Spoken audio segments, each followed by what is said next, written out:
बिस्मिल्लाहिर्रहमानिर्रहीम। अस्सलाम वालेकुम। कुकिंग टिप्स विद सोबिया में वेलकम। रमज़ान स्पेशल माशाल्लाह आज हम डिश बनाने लगे हैं आलू के पकोड़े। बहुत मज़ेदार बनते हैं और बहुत झटपट रेसिपी है। चलें जी अपना काम शुरू करते हैं। सबसे पहले हम एक बाउल ले लेंगे, उसमें हम 1 प्याली बेसन, 3 चम्मच कॉर्नफ्लोर, इसे अच्छी तरह से मिक्स करेंगे।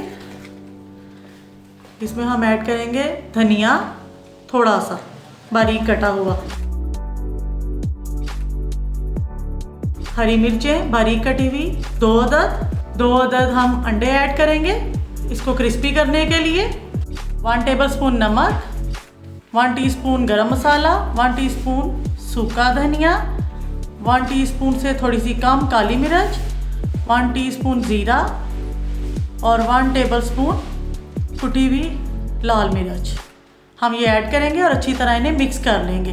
और 10 मिनट के लिए हम इन्हें रख देंगे थोड़ा लिक्विड सा बना के, ताकि ये सही तरीके से मसाले इसके अंदर रच बस जाएं।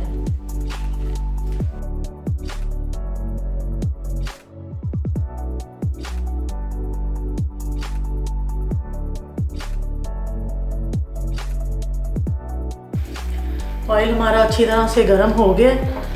अब हम इसके अंदर पोटैटो को इस शेप में हमने काट लिया और हम पकोड़े जो है ना वो तलेंगे।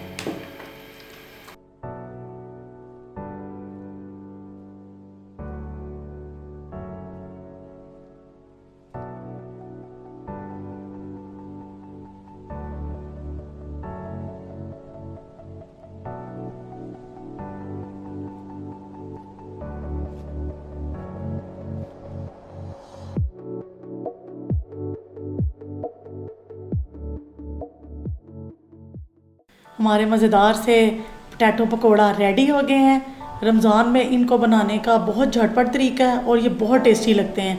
आप इन्हें ज़रूर ट्राई करना दही के रायते के साथ। अगर आप इनके ऊपर चाट मसाला या नींबू भी डाल लें तो बड़ा मज़ा आता है।